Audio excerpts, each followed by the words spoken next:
أعوذ بالله من الشيطان الرجيم. بسم الله الرحمن الرحيم. السلام علیکم ورحمۃ اللہ وبرکاتہ۔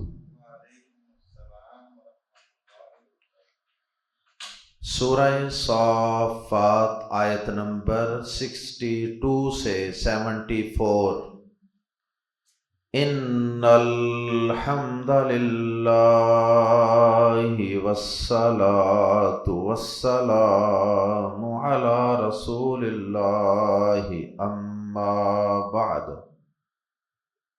اعوذ باللہ السمیع العلیم من الشیطان الرجیم من ہمزہ ونفخہ ونفثہ۔ اذالک خیر نزلا ام شجرۃ الزقوم انا جعلناها فتنة للظالمین انها شجرۃ تخرج فی اصل الجحیم طلعها كأنه رؤوس الشياطين فإنهم لآكلون منها فمالئون منها البطون ثم إن لهم عليها لشوبا من حميم ثم إن مرجعهم لإلى الجحيم إنهم ألفوا آباءهم ضالين فهم على آثارهم يهرعون وَلَقَدْ ضَلَّ قَبْلَهُمْ أَكْثَرُ الْأَوَّلِينَ وَلَقَدْ أَرْسَلْنَا فِيهِمْ مُنذِرِينَ فَانظُرْ كَيْفَ كَانَ عَاقِبَةُ الْمُنذَرِينَ إِلَّا عِبَادَ اللَّهِ المخلصین۔ گزشتہ آیات میں اللہ کے مواحد اور مخلص بندوں کا ذکر خیر اور ان کو ملنے والی جنت کی عظیم نعمتوں کا تذکرہ تھا۔ انہیں جنت میں کیسا پروٹوکول ملے گا، کیسی نعمتیں ملیں گی، کیسی مہمان نوازی ہوگی، کیسی خوبصورت عورتیں ان کے لیے ہوں گی، کیسے پھل ہوں گے، اور اسی طرح جنت کی پاکیزہ شراب ہوگی۔ ان ساری نعمتوں کا تذکرہ کرنے کے بعد اللہ رب العزت نے اب یہاں آیات زیر تفسیر میں ان جنت میں ملنے والی نعمتوں کا اور جہنم میں جلنے والے لوگوں کو ملنے والی سزا اور عذاب کا تذکرہ کیا ہے اور ان دونوں کا موازنہ کیا ہے۔ اب آیات زیر تفسیر میں اللہ رب العزت نے تصویر کا دوسرا رخ پیش کیا ہے کہ ایک طرف تو وہ تھے اہل جنت، جنت کی نعمتوں سے سرور اور لطف اٹھانے والے، انجوائے کرنے والے، اور دوسری طرف اللہ کے ساتھ اللہ کی مخلوق میں سے ہی کچھ چیزوں کو یا کچھ مخلوقات کو اللہ کا شریک ٹھہرانے والے اور انبیاء کرام کی مخالفت میں ڈٹ جانے والے اور مرنے کے بعد کی زندگی کا انکار کر دینے والے، اور اللہ کی نافرمانی میں زندگیاں گزارنے والے اللہ کے نافرمان لوگوں کا تذکرہ اور ان کو جہنم کی ہولناک سزائیں جس شکل میں دی جائیں گی، اللہ رب العزت نے آیات زیر تفسیر میں اس کا ایک نقشہ کھینچا ہے، اور جنت کی نعمتوں اور جنت کی مہمانی سے اس کا موازنہ کرنے کی اللہ رب العزت نے تلقین فرمائی ہے۔ اللہ ہمیں جہنم کی ان سزاؤں اور ان عذابوں سے محفوظ فرمائے۔ آئیے قرآن مجید کے الفاظ ہی میں جہنم کا اور جہنمیوں کی مہمان نوازیوں کا تذکرہ پڑھتے ہیں، اور جہنم میں جانے کا ان کا جو سب سے بڑا سبب تھا آخر میں اللہ پاک نے وہ بھی بیان فرما دیا۔ آئیے قرآن مجید کے الفاظ میں پڑھتے ہیں، آیت نمبر 62۔ کیا ذالک یہ خیرن بہتر ہے، کیا یہ بہتر ہے، یہ سے مراد جو پیچھے جنت میں ملنے والی نعمتیں بیان ہوئی ہیں، ذالک خیرن کیا یہ بہتر ہے، نزولاً بطور مہمانی کے، بطور ہاسپیٹیلٹی، بطور مہمان نوازی کے یہ بہتر ہے، ام یا شجرۃ الزقوم، یا زقوم کا درخت بہتر ہے۔ اب یہ زقوم کا درخت کیا ہے، اس کی آگے اللہ پاک نے وضاحت فرمائی ہے اگلی آیات میں۔ اللہ محفوظ فرمائے، زقوم ایک ایسا درخت ہے جو کانٹوں والا اور بڑے ہی کڑوے ذائقے والا، اس کو نگلنا انتہائی مشکل، اسے کھانا اور اپنے حلق سے نیچے اتارنا انتہائی تکلیف دہ امر ہوگا۔ اور پھر وہ جہنم کا درخت زقوم جو جہنمیوں کے لیے باقاعدہ اسپیشل جہنم میں اگایا جائے گا، جس کا صحیح وجود دنیا میں موجود نہیں ہے۔ دنیا کے کسی ملتے جلتے کڑوے درخت کو اس سے لوگ تشبیہ دے لیں تو الگ بات ہے، لیکن صحیح بات یہ ہے کہ وہ درخت صرف جہنم میں ہوگا، اور جہنمیوں کی مہمانی کے لیے اسے اگایا جائے گا۔ میں مہمانی کا لفظ تو یہاں بطور طنز استعمال ہوا ہے کہ کیا یہ جنت کی مہمانی بہتر ہے یا یہ زقوم کے درخت کے ساتھ جو مہمانی کی جائے گی یہ بہتر ہے۔ یہ موازنہ تو بنتا ہی نہیں نا، لیکن یہ موازنہ در حقیقت طنز کے لیے بھی ہے، کافروں کو طنز کیا جا رہا ہے کہ اچھا یہ بتاؤ، یہ جنت کی عظیم نعمتیں بہتر ہیں یا زقوم کا کڑوا اور کانٹے دار اور انتہائی ناگوار درخت جسے نگلنا انتہائی مشکل ہوگا وہ بہتر ہے۔ انا جعلنا، بے شک ہم نے بنایا ہے، اسے کی ضمیر لوٹ رہی ہے شجرۃ کی طرف، انا جعلناہا، بے شک ہم نے بنایا ہے اسے، فتنتن، ایک آزمائش، ایک امتحان، للظالمین، ظالموں کے لیے، بے شک ہم نے اسے ظالموں کے لیے، اور ظالم سے مراد یہاں کافر و مشرک ہیں، بے شک ہم نے اسے یعنی زقوم کے درخت کو ظالموں کے لیے فتنتن، ایک آزمائش بنایا ہے، ٹورمنٹ، آزمائش، امتحان بنا دیا ہے۔ وہ امتحان کس طرح ہو سکتا ہے؟ کئی صورتیں ہو سکتی ہیں، اور ان میں سے ایک صورت کا ذکر اگلی آیت مبارکہ میں، انہا، بے شک وہ، شجرۃ، ایک درخت ہے، تخرج، جو اگتا ہے، نکلتا ہے یا اگتا ہے، یا اگے گا یا نکلے گا، فی اصل الجحیم، اصل ان کہتے ہیں جڑ کو یا تہ کو، اردو میں بھی لفظ استعمال ہوتا ہے کہ اس چیز کی اصل یہ ہے، یعنی بنیاد یہ ہے، روٹ کاز یہ ہے۔ فی اصل الجحیم، جہیم کہتے ہیں بڑکتی ہوئی آگ کو، جو بڑکتی ہوئی آگ کی تہ میں اگے گا۔ اللہ محفوظ فرمائے کیسا عجیب درخت ہے جو جہنم کی بڑکتی ہوئی شعلے مارتی ہوئی آگ کے درمیان سے اگے گا۔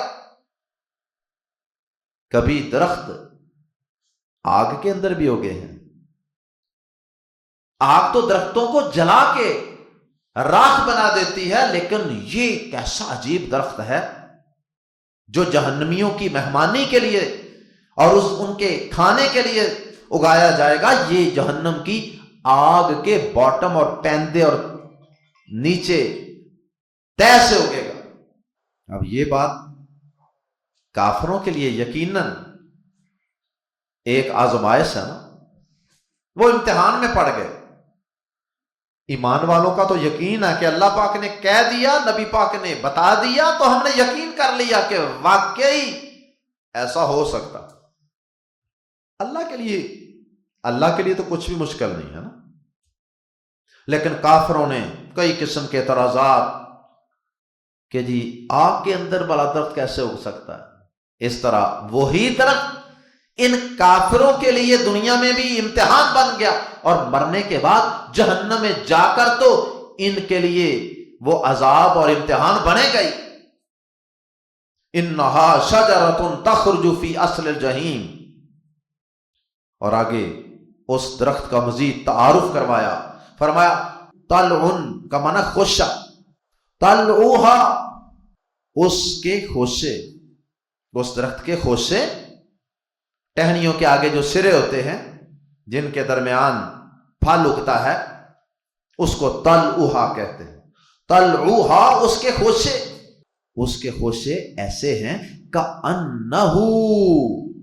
کأنہ جیسے، گویا کہ وہ رؤوس سر ہوں. راس ان کی جمع رؤوس الشیاطین، شیطانوں کے سر ہوں، جیسے وہ شیطانوں کے سر ہوں.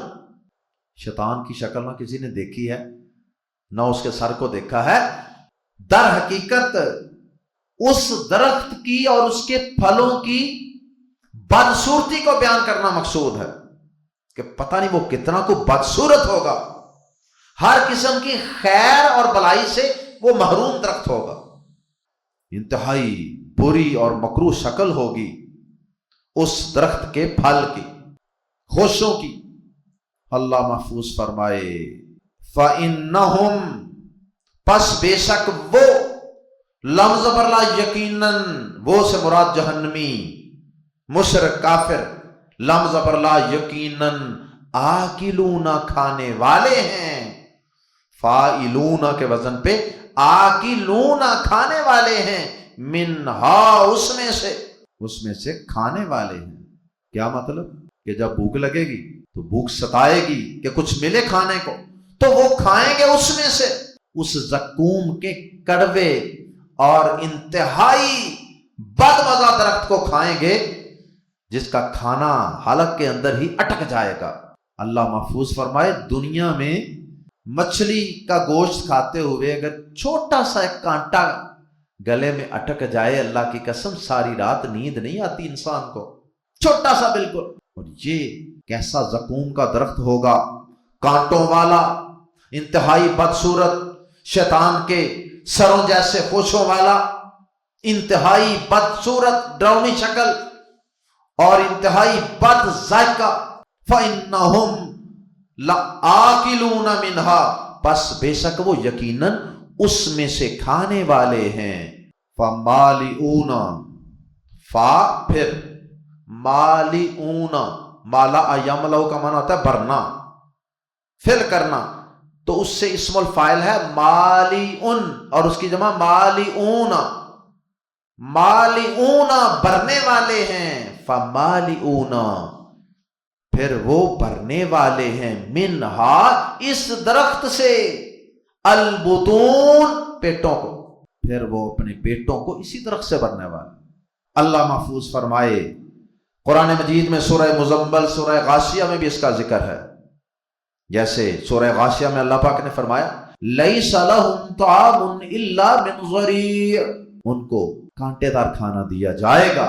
اللہ محفوظ فرمائے کیسا زہر ہوگا، کیسی سزا ہوگی. دنیا میں تو کپ سیرپ نہیں پیا جاتا انسان سے. ثم پھر ان لہم، بے شک ان کے لیے، ان جہنمیوں کے لیے، علیہا اس درخت پر یعنی زقوم پر، یعنی وہ کھا لیا نا زقوم، اب اوپر سے زقوم کے بعد پیاس لگے گی، جیسے دنیا میں بھی انسان چند لقمے کھائے تو پانی کی طلب ہوتی ہے، جب وہ زقوم جہنم کی آگ میں اگنے والا درخت کھائیں گے، کانٹے دار شیطانی شکل والا، ثم پھر کیا ہوگا، پیاس لگے گی، ثم پھر ان لہم بے شک ان کے لیے، علیہا اس پر، اس درخت پر، اس زقوم پر، بعض نے اس کا ترجمہ تھوہر بھی کیا ہے، اس زقوم پر، اس تھوہر پر، لمزہ بلا یقیناً ہوگا، شوبن آمیزش، من حمیم کھولتے پانی کی، پھر بلا شبہ ان کے لیے اس پر یعنی زقوم پر یقیناً سخت گرم پانی کی آمیزش ہے، یہ آمیزش ہوگی، شوبن آمیزش مکسچر، یعنی اوپر سے اسی زقوم کے اندر ان کے گلے کے اندر پینے کے لیے سخت کھولتا پانی بھیجا جائے گا، بھیجنا کیا ہے، خود ہی ان کو پینا پڑے گا، اتنی ہلچل مچی ہوگی پیٹ کے اندر کہ ان کو پانی پینا پڑے گا، اور وہ پانی پینے کے لیے باقاعدہ ایک الگ جگہ موجود ہوگی جہاں کھولتا ہوا پانی ہوگا، تو جب کھولتا ہوا پانی ہوگا اس کے اندر جائے گا تو مکسچر بن جائے گا، زقوم اور کھولتا پانی، ثم پھر ان بے شک مرجعہم، ان یقیناً مرجع واپسی، لوٹنا یا واپسی، ہم ان کی،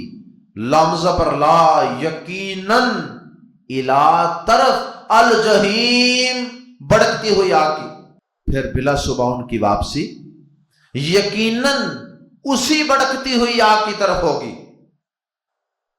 اس آیت مبارکہ سے معلوم ہوتا ہے کہ وہ جو کھولتا ہوا پانی پینے کے لیے گئے تھے نا، وہ جہنم کے وسط سے نکال کر کہیں ایک طرف مخصوص جگہ ہوگی جہاں یا تو ان کو ہانک کر دھکیل کر وہاں بھیج دیا جائے گا جب یہ پانی مانگیں گے بار بار، یا پھر خود ہی یہ پانی کی طلب میں وہاں پر پہنچ جائیں گے، اور پھر ان کی وہاں سے دوبارہ واپسی ہو جائے گی جب یہ پانی پی لیں گے، پھر جہنم کی بڑکتی ہوئی آگ کے درمیان میں آ جائیں گے۔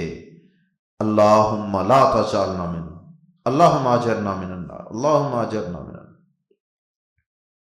جس طرح کہ سورہ رحمان میں بھی اشارہ ہے، یطوفون بینہا و بین حمیم آن، وہ اس جہنم کے درمیان اور کھولتے ہوئے سخت گرم پانی کے درمیان چکر کاٹتے رہیں گے، کبھی جہنم کی آگ میں جلنے کے لیے، اور کبھی پھر پیاس لگے گی تو کھولتے ہوئے پانی کے گھاٹ یا چشمے پر جائیں گے۔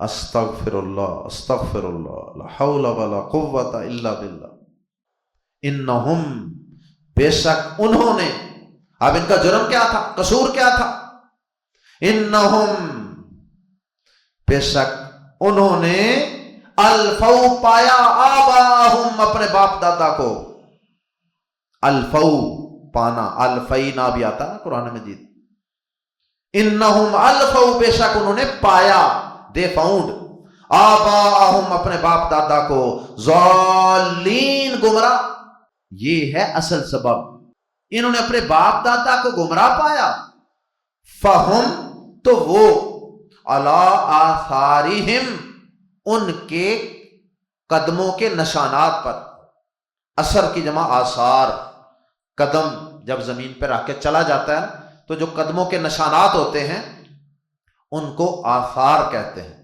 جس طرح آثار صحابہ، انہوں نے اپنے والدین کو، باپ دادا کو گمراہ پایا، فہم تو وہ، علی آثارہم انہی کے قدموں کے نشانوں پر، یہرعون دوڑائے چلے جاتے ہیں، دوڑتے ہیں نہیں، یہرعون ایسے اندھی تقلید کرتے ہیں ان کی، ایسے لگتا ہے کہ جیسے کوئی نہ نظر آنے والی قوت ان کو ادھر کو کھینچ کے اس رستے پر چلنے پر مجبور کر رہی، دوڑا رہی ہے ان کو کوئی قوت، یہ ان کی تقلید کی سخت روش کی طرف اشارہ ہے کہ وہ انہی کے قدموں کے نشانوں پر دوڑائے چلے جاتے ہیں.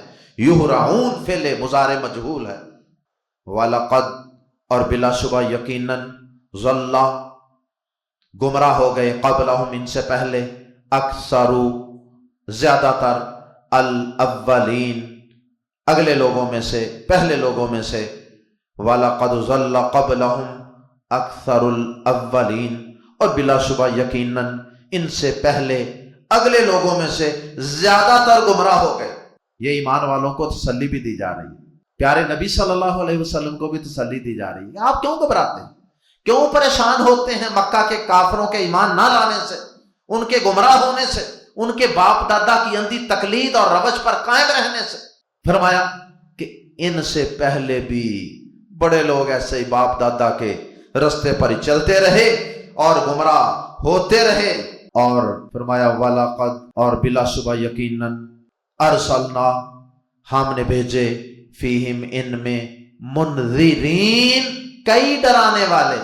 منذر رال کے نیچے زیر ہو تو ڈرانے والا پیغمبر، اور رال پر زبر ہو جیسا کہ اگلی آیت کا آخری لفظ ہے منذرین تو اس کا معنی جس کو ڈرایا گیا ہے.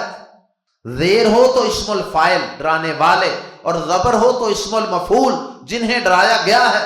اللہ اکبر. مطلب یہ ہے کہ اے نبی صلی اللہ علیہ وسلم، اے ایمان والو، اے داعیان حق، ان لوگوں کے اکثر لوگوں کے گمراہ ہونے کا سبب یہ نہیں تھا کہ انہیں کسی نے بتایا نہیں تھا، سمجھایا نہیں تھا، ڈرایا نہیں تھا، اللہ کا پیغام پہنچایا نہیں تھا. ایسا نہیں ہے، بلکہ اللہ پاک فرماتے ہیں بلا شبہ یقیناً ہم نے ان میں کئی ڈرانے والے بھیجے. اصل بات کیا تھی؟ ان کا اندھی تقلید پر، باپ دادا کی اندھی تقلید پر ڈٹ جانا، عقل، شعور، فہم، علم سے کام نہ لینا. فانظر پس دیکھیے کیف کان کیسا ہوا عاقبت اینڈ انجام المنذرین ان لوگوں کا جنہیں ڈرایا گیا یا ڈرائے جانے والوں کا انجام کیسا ہوا. منذرین وارنرز، اور یہ ہے منذرین جنہیں وارن کیا گیا، ان کا کیا انجام ہوا دیکھ لیجئے. اس میں بھی تسلی بھی ہے اور کافروں کو دھمکی بھی ہے کہ دیکھ لو تم سے پہلے لوگوں کو اللہ تعالیٰ کی طرف سے کیسے کیسے عذابوں نے آ پکڑا. کسی پر پتھروں والی آندھی بھیجی گئی، کسی قوم کو چیخ نے آ پکڑا، کسی کو پانی میں غرق کر دیا گیا، کسی کو زمین میں دنسا دیا گیا. سارا قرآن مجید بھرا پڑا ہے ان قوموں کی تباہی اور بربادی کے واقعات سے. بطور خاص سورہ عنکبوت کی آیت نمبر 40 میں اللہ پاک نے تقریباً بڑی بڑی تمام صورتیں بیان کر دی ہیں اپنے عذابوں کی. اللہ مگر عباد اللہ، اللہ کے بندے، المخلصین خالص کیے ہوئے. یعنی ہم نے تمام جھٹلانے والوں کو تباہ و برباد کر دیا، مگر اللہ کے وہ بندے جو اللہ کی توحید کے لیے، جو اللہ کے دین کی تبلیغ کے لیے اور انبیاء کرام کا ساتھ دینے کے لیے ہم نے چنے ہوئے تھے، ان کو ہم نے تباہ و برباد نہیں ہونے دیا، ان کو بچا لیا.